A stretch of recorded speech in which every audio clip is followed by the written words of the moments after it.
Roracy classes of English language. Today we are going to begin a series that is based on voice. Voice active से passive और passive से active आज हम सीखने वाले हैं। तो इस सीरीज में आप लास्ट तक बने रहेंगे। हम पैसिव वॉइस के सभी लेवल्स को लेकर बेसिक से लेकर एकेडमिक से होते हुए एडवांस लेवल कॉम्पिटिटिव इंग्लिश तक जाएंगे। तो इस सीरीज को अच्छे से समझने के लिए आप सब्सक्राइब कीजिए हमारे चैनल रोरासी क्लासेस ऑफ इंग्लिश लैंग्वेज को। आइए समझते हैं सबसे पहले कि ये वॉइस क्या होता है और वॉइस के कितने टाइप्स होते हैं। देखिए हमारे पास जब भी एक सेंटेंस होता है तो उस सेंटेंस को हम दो तरह से बना सकते हैं। दो तरह से हम उसको अपनी लैंग्वेज में डाल सकते हैं। एक हमारा होता है एक्टिव वॉइस और दूसरा होता है पैसिव वॉइस। एक्टिव वॉइस में हमारा जो सेंटेंस है वो सब्जेक्ट बेस्ड होता है, सब्जेक्ट ओरिएंटेड होता है। और पैसिव वॉइस में जो हम इम्पोर्टेंस देते हैं वो ऑब्जेक्ट को देते हैं। तो ये ऑब्जेक्ट ओरिएंटेड होता है और ऑब्जेक्ट कहाँ पर होता है, आपका सब्जेक्ट की प्लेस पर लगा हुआ होता है। तो कई बार जो एक्टिव वॉइस है ज़रूरी नहीं है कि वह पैसिव वॉइस में ढल ही जाए और कई बार एक्टिव वॉइस से पैसिव वॉइस हम बना लेते हैं। अब ऐसा कब होता है? एक्टिव वॉइस जो होता है उसके अंदर आपकी जो वर्ब होती है उसको हमें देखना होता है कि वह ट्रांजिटिव है या इंट्रांजिटिव है है। अगर आपकी वर्ब इंट्रांजिटिव है इट मीन्स जिसके अंदर ऑब्जेक्ट नहीं हमें मिलता उसको हम इंट्रांजिटिव कहते हैं। ट्रांजिटिव में हमें ऑब्जेक्ट मिलता है। और पैसिव वॉइस बनाने के लिए आपको ऑब्जेक्ट पिक करना ज़रूरी होता है। तो यहाँ पर हमने सीखा कि पैसिव वॉइस जो हम बनाते हैं ये ट्रांजिटिव वर्ब से हम पैसिव वॉइस बनाते हैं। अगर इंट्रांजिटिव है तो पैसिव वॉइस नहीं बनाते हैं। जैसे कि सपोज कीजिए हमने लिखा एक वर्ड रोड। रोड किसकी सेकंड फॉर्म है? रोड सेकंड फॉर्म है राइट की। तो राइट के बाद या रोड के बाद या रिटिन के बाद आपका ऑब्जेक्ट आ सकता है। सपोज कीजिए एन ऐसे, एक ऐसे आपने लिखा। लेकिन अगर हम कहें स्लेप्ट, वह स्लीप स्लेप्ट स्लेप्ट सो गया, तो सोने के बाद कोई ऑब्जेक्ट नहीं आता। जबकि रोड के बाद हम ऑब्जेक्ट लिखें या ना लिखें बट हमें ये पता है कि ऑब्जेक्ट आता है। ठीक है, तो हम इसको ट्रांजिटिव वर्ब कहेंगे। ट्रांजिटिव वर्ब वे वर्ब्स होती हैं जिसमें ऑब्जेक्ट आ सकता है, डजंट मैटर कि दिया गया है या नहीं दिया गया।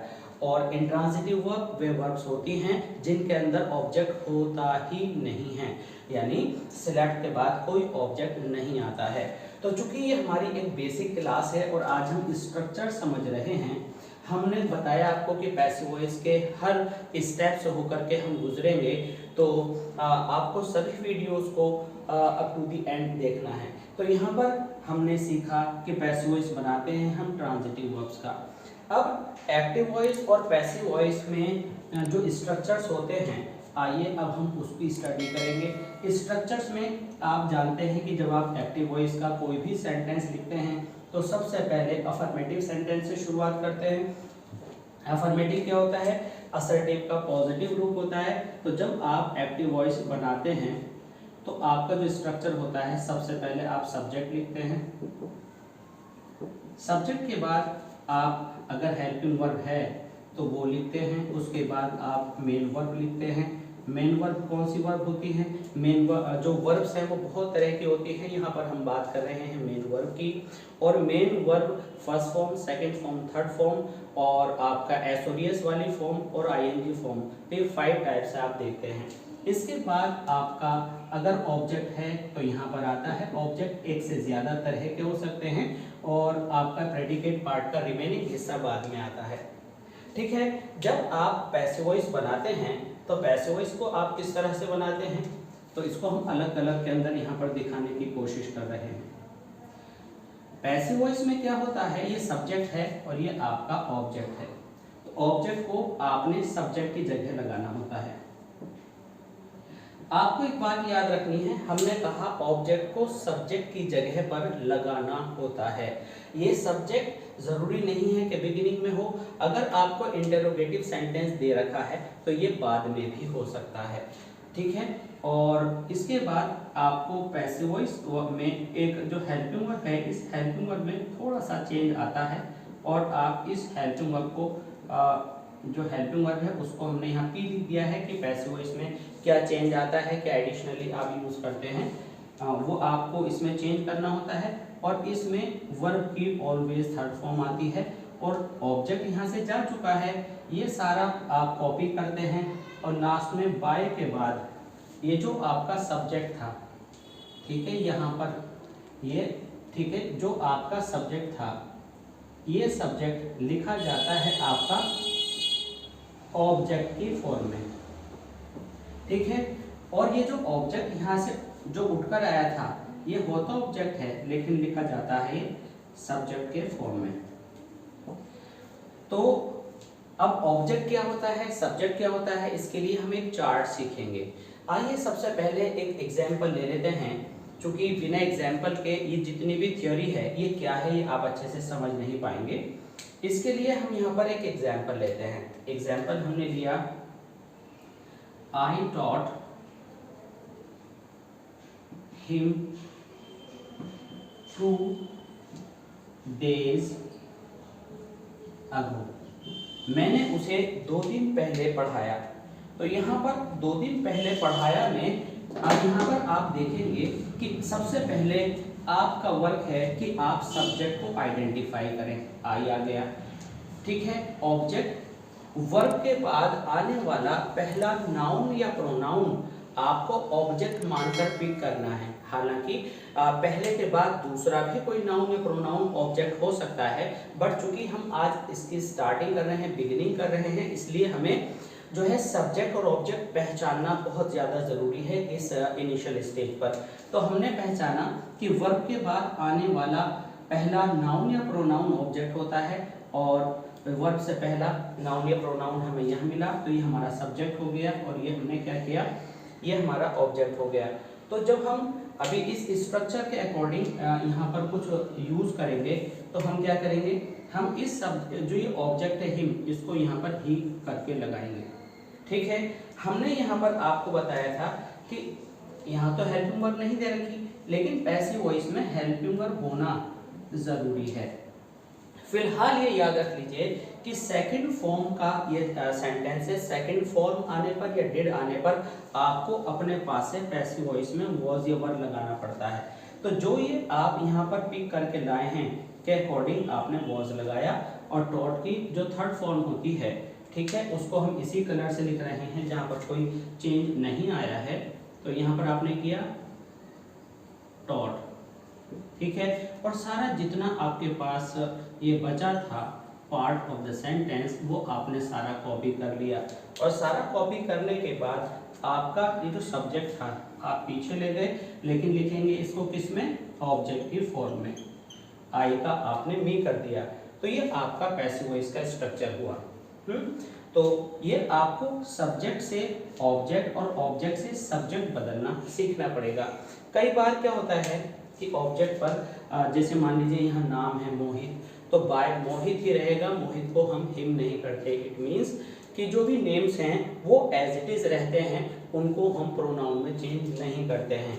तो आई होप कि इतना आपको समझ में आ गया होगा इससे रिलेटेड। अब हम ये आपको बताएंगे कि किसी भी दिए गए सेंटेंस में सब्जेक्ट और ऑब्जेक्ट को कैसे पहचानें। उसके बाद फिर हम आपको बताएंगे कि किस टेंस में उसके बाद हम बताएंगे कि प्रोनाउन जो आपके होते हैं उन्हें आप सब्जेक्ट और ऑब्जेक्ट में किस तरह से यूज करते हैं, और फिर उसके बाद बताएंगे कि किस टेंस के अंदर कौन सी हेल्पिंग वर्ब आती है। आइए देखते हैं आगे। यहाँ हमारे पास कुछ एग्जाम्पल्स हैं। इन एग्जाम्पल्स में अभी हम एकदम पैसिव वॉइस बनाने नहीं जा रहे हैं। हम यहाँ पर सीखेंगे कि कैसे हम सब्जेक्ट और ऑब्जेक्ट को आइडेंटिफाई करते हैं। देखिए ये हमारी वर्ब है, तो ये जो है प्रोनाउन हमारा सब्जेक्ट हुआ और ए के बाद बुक जो है हमारा ऑब्जेक्ट हुआ। कई बार हम ये सुनते हैं कि वर्ब के बाद आने वाला वर्ड ऑब्जेक्ट होता है, फिर कंफ्यूजिंग हो सकता है क्योंकि वर्ब के बाद तो केवल आर्टिकल आया है, जबकि केवल आर्टिकल जो है आपका क्या नहीं हो सकता, आपका ऑब्जेक्ट नहीं हो सकता। तो हम आपको बता दें कि आर्टिकल के बाद आने वाला पहला नाउन या प्रोनाउन आपका ऑब्जेक्ट का काम करेगा। हो सकता है इसके बाद भी दूसरा जो नाउन है या प्रोनाउन है ऑब्जेक्ट हो, लेकिन आपने अभी इस स्टेज पर पहले वाले को ऑब्जेक्ट मानना है।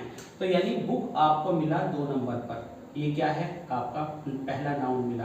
तो इस नाउन से लेकर के वर्ब तक जितने भी वर्ड्स आए हैं वो सारे ऑब्जेक्ट के अंदर काउंट होंगे। तो आपका ऑब्जेक्ट क्या होगा, शी की जगह क्या आ जाएगा, अ बुक। इसके आगे क्या करेंगे ये बात की बात है। और ये जो शी है ये कहाँ चला जाएगा, ये चला जाएगा बाय हर पर। अभी जो बीच में हमने सारा वर्क किया है ये हम आपको अगले लेक्चर्स में बात करेंगे। अब हमारे पास ये सेंटेंस है, one of the boys made a big mistake in the room. तो हमारी ये क्या है, ये हुई हमारी मेन वर्ब। हमने कहा वर्ब के बाद आने वाला पहला नाउन या प्रोनाउन ऑब्जेक्ट होता है। तो ए नाउन नहीं है, बिग नाउन नहीं है, हमें मिला मिस्टेक। तो इसका मतलब जो मिस्टेक है वो किस जगह पर आएगा, बॉयज की जगह पर। तो यहाँ पर मिस्टेक जहाँ नाउन हमें मिला, उस नाउन से लेकर वर्ब के बीच में जितने भी वर्ड्स आएंगे ये सब आपके इस ऑब्जेक्ट के अंदर जुड़ेंगे। इट मीन्स ये आपका पूरा जो नाउन फ्रेज है ये आपका ऑब्जेक्ट बना। अब सब्जेक्ट किसे कहते हैं, देखिए आपका हेडवर्ड तो बॉयज है, लेकिन बॉयज के लिए ये सारे वर्ड्स आए हैं तो ये पूरा आपका सब्जेक्ट है। तो जब आप पैसिव बनाएंगे तो वन ऑफ द बॉयज की जगह पर आप क्या करेंगे, अ बिग मिस्टेक। ठीक है, अ बिग मिस्टेक। अभी इस इनिशियल स्टेज पर हम सीख रहे हैं कि सब्जेक्ट और ऑब्जेक्ट को की प्लेसिंग बदलना और उन्हें आइडेंटिफाई करना। तो अभी आपको जल्दी नहीं करनी है। अगर आप बिल्कुल बेसिक लेवल से सीखना चाहते हैं तो आपको पेशेंस रखकर सीखना पड़ेगा और सारी पूरी सीरीज ऑफ पैसिव वॉइस से होकर के गुजरना पड़ेगा। एंड आई एश्योर यू कि आप बहुत अच्छी तरह से सीख पाएंगे। आपने फिर वो सारी फॉर्मेलिटीज पैसिव वॉइस की पूरी करनी है और लास्ट में आपको लिख देना है by one of the boys, by one of the boys.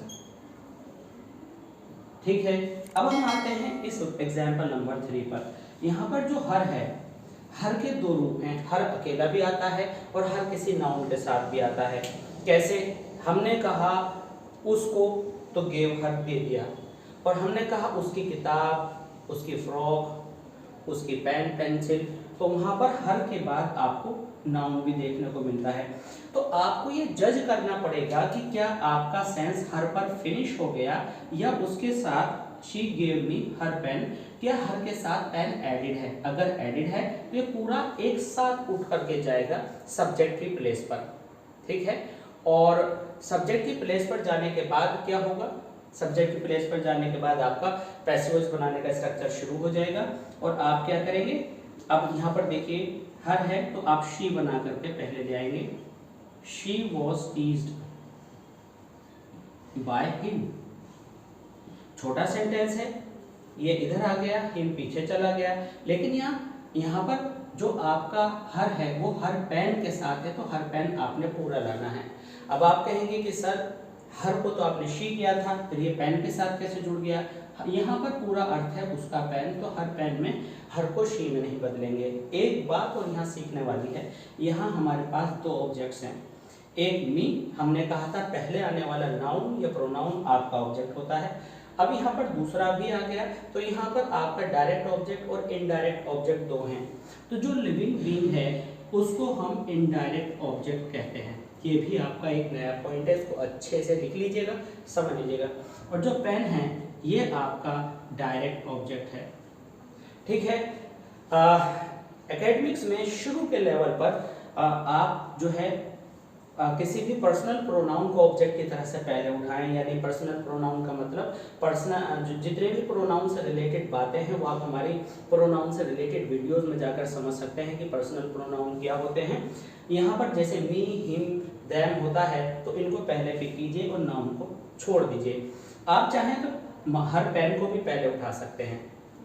कहने का मतलब यह है कि आपके पास 2 ऑब्जेक्ट्स हैं, पहला ऑब्जेक्ट है मी, दूसरा है her pen. You can choose any one of these 2, but it would be better कि आप जो है पहले पर्सनल प्रोनाउन को यहाँ से पिक कर लें, तो आपको बनाना आसान हो जाएगा। अगर आप मी को चूज करते हैं तो आई से शुरू होगा, और हर पेन से शुरू करते हैं तो हर पेन से शुरू होगा। सारी फॉर्मेलिटीज आपकी चलेंगी और आप ही को लास्ट में क्या कर देंगे, हिम। आई होप कि आपको बहुत अच्छे से समझ में आ गया होगा कि कैसे आप सब्जेक्ट चुनते हैं और कैसे आप ऑब्जेक्ट चुनते हैं। क्योंकि आज का हमारा टॉपिक है स्ट्रक्चर, इसलिए अब हम सीखेंगे कि हमारा स्ट्रक्चर अगर इंटेरोगेटिव है तो कैसे हम करेंगे। इंटेरोगेटिव सेंटेंसेस को लेकर के पैसिव वॉइस का क्या स्ट्रक्चर होता है। देखिए, जब हमारा जो सेंटेंस होता है, अगर यस या नो टाइप का आपको क्वेश्चन दे रहा है, यस या नो टाइप का क्वेश्चन दे रहा है, तो आप बिगिनिंग में हेल्पिंग वर्ब रखते हैं, हेल्पिंग वर्ब रखते हैं, फिर सब्जेक्ट रखते हैं, अगर फिर नॉट है तो रखते हैं, नहीं तो मेन वर्ब आप रखते हैं, और फिर आपका ऑब्जेक्ट आता है, फिर जो भी आता है क्वेश्चन मार्क से पहले। दूसरा स्ट्रक्चर क्या होता है कि यहाँ पर आपका क्वेश्चन वर्ड भी हो सकता है, ठीक है, ये हो भी सकता है और नहीं भी। तो जब आप, ये हुआ क्या, ये यस नो टाइप, यानी क्या आप खेलेंगे, क्या आप क्रिकेट खेलेंगे, तो यहाँ पर क्या बिगिनिंग में आया, और जब हम यस या नो टाइप का क्वेश्चन करते हैं तो उसमें वर्ड लगाते नहीं है, हेल्पिंग वर्ब विल से शुरुआत करेंगे, डू से, डस से, जैसा भी टाइम से शुरुआत करें, तो उसका जो पैसिव वॉइस होता है वो भी हेल्पिंग वर्ब से ही शुरू होता है। तो ये हमारा क्या स्ट्रक्चर हुआ, यह हुआ हमारा क्या, एक्टिव वॉइस। अब हम सीखने वाले हैं कि इसका पैसिव वॉइस का स्ट्रक्चर क्या होता है। तो इसमें आप ये समझ लीजिए, सबसे पहले आपने सब्जेक्ट पिक किया, उसके बाद ऑब्जेक्ट को पिक करने का हमने अभी थोड़ी देर पहले आपको बताया था, तो आपने ऑब्जेक्ट को सब्जेक्ट की जगह पर, यानी ऑब्जेक्ट को किसमें, सब्जेक्ट के रूप में बदलकर, ऑब्जेक्ट आप यहाँ पर लाएंगे लेकिन सब्जेक्ट में बदलकर। जैसे कि मान लीजिए यहाँ मी रखा था, तो मी का आपने क्या करना पड़ा, आई, ऐसे ही हिम का ही, है ना, तो ये आपने करना है। लेकिन अगर नाउन है, मोहित है, सुरेश है, जोसेफ है, तो वो नेम्स एज इट इज रहते हैं, उसमें चेंज नहीं होता। यहाँ पर हमने बताया था हेल्पिंग वर्ब की जगह हेल्पिंग वर्ब आएगी, लेकिन पैसिव वॉइस की हेल्पिंग वर्ब होती है। क्वेश्चन वर्ड अगर आपको दे रखा है तो क्वेश्चन वर्ड की जगह क्वेश्चन वर्ड आता है। जनरली इंटरोगेटिव सेंटेंसेस में ऐसा ही होता है, कुछ पर्टिकुलर सेंटेंसेस को छोड़कर, जैसे कि हु वाले हैं, हुम वाले हैं, और कुछ एक्सेप्शनल एग्जांपल्स अलग हैं। बट अगर हम सीधे सीधे इंटरोगेटिव सेंटेंस की बात करें तो आप इसी तरह से उसको बनाते हैं। इसके बाद नॉट, नॉट की जगह पर रहता है, और उसके बाद मेन वर्ब की आपकी थर्ड फॉर्म हो जाती है, और सारा आप क्वेश्चन मार्क का उतार करके बाद में वही करते हैं, क्या करते हैं कि जो आपका सब्जेक्ट था वो अगर आपका ही था तो यहाँ पर ही में बदल जाता है, दे है तो दे में बदल जाता है, यानी जो सब्जेक्ट होता है वो ऑब्जेक्ट बनकर यहाँ रखा जाता है, और आपका लास्ट में क्वेश्चन मार्क आता है। तो ये स्ट्रक्चर आपने इसमें अच्छे से समझ लिया है। अब इस स्ट्रक्चर के बाद हम आपको बताएंगे कि जो आपके पर्सनल प्रोनाउन हैं, और एग्जाम्पल के साथ बताएंगे उनको हम किस तरह से बदलते हैं। तो इसका हमें चार्ट बनाना पड़ेगा, इस चार्ट को आप अच्छे से लिख लेंगे। देखिए यहाँ पर हमारे पास चार्ट है पर्सनल, देखिए यहाँ पर हमारे पास चार्ट है पर्सनल प्रोनाउन का, और हम इसको भी क्लासिफाई करने वाले हैं फर्स्ट पर्सन, सेकंड पर्सन और थर्ड पर्सन में। हम आपको बताएंगे कि अगर सब्जेक्ट पर कोई एक वर्ड इनमें से आया है तो ऑब्जेक्ट पर जाने पर हम किस तरह से उसको चेंज करते हैं। तो ये चार्ट आप लोगों ने बना लेना है। इसको हम सब्जेक्ट कहते हैं, इसको हम ऑब्जेक्ट कहते हैं, इसको हम पॉजेसिव केस कहते हैं। पॉजेसिव केस का मतलब है हक रखना या अधिकार रखना। इस सब्जेक्ट को नॉमिनेटिव केस कहते हैं, नॉमिनेटिव। इसको सब्जेक्टिव केस कभी नहीं कहा जाता, ठीक है। ये ऑब्जेक्ट है, इसको आप ऑब्जेक्टिव केस कह सकते हैं। तो इस तरह से मानिए कि सब्जेक्ट अगर आई दिया है और आपको ऑब्जेक्ट पर ले जाना है तो मी में बदलेंगे। अगर इसी तरह से आपको वी दिया है तो आप अस बदलेंगे, यू का यू ही रहता है, ही का यहाँ पर जो है आपने हिम करना होगा, ही का हिम करते हैं, और इसी तरह से शी का आप हर करते हैं, और दे का आप देम करते हैं, और इट ही रहता है। अच्छा, यहाँ पर आपने ये सीखना है कि जो आपका ये पहला कॉलम है, ये दूसरा है, ये तीसरा और ये फोर्थ कॉलम है, तो जो सेकंड कॉलम है इनके बाद आपके नाउन जरूर आते हैं, यानी our pen, your pen, my pen, his pen, तो यहाँ कुछ ना कुछ ये ज़रूर आता है। तो आपको कई बार ये जज करना थोड़ा सा मुश्किल हो जाता है कि जैसे कि हमने हर को कहा, हर के साथ कोई नाउन भी आता है, हर अकेला भी आता है, लेकिन हिज के साथ ऐसा नहीं है। कभी भी अगर हिज आपका अकेला आ जाए तो ये कॉम्पिटिटिव लेवल का रूप हो जाएगा। हिज को आप एज इट इज सब्जेक्ट पर अकेले ले जा सकते हैं। तो आपने यहाँ पर ये सीखना है कि ये जो दोनों आपकी जो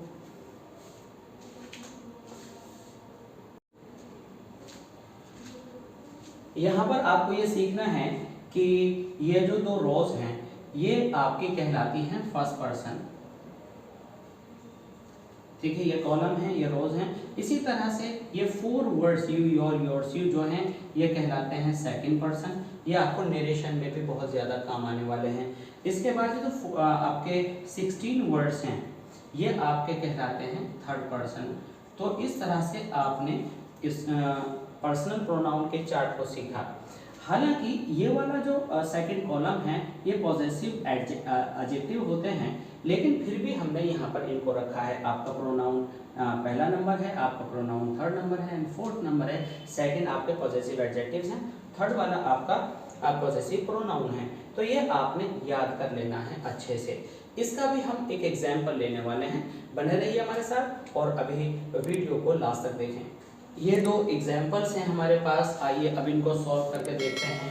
सबसे पहले हमने सब्जेक्ट आइडेंटिफाई किया, उसके बाद हमने ऑब्जेक्ट आइडेंटिफाई किया। ये भी ऑब्जेक्ट है और ये भी ऑब्जेक्ट है। पहले आने वाला प्रोनाउन ये है और बाद में दोबारा आने वाला नाउन ये है। तो ये आपका क्या हुआ, ये आपका जिसे कहते हैं सजीव है और ये निर्जीव है। इट मीन्स ये इनडायरेक्ट है और ये डायरेक्ट ऑब्जेक्ट है।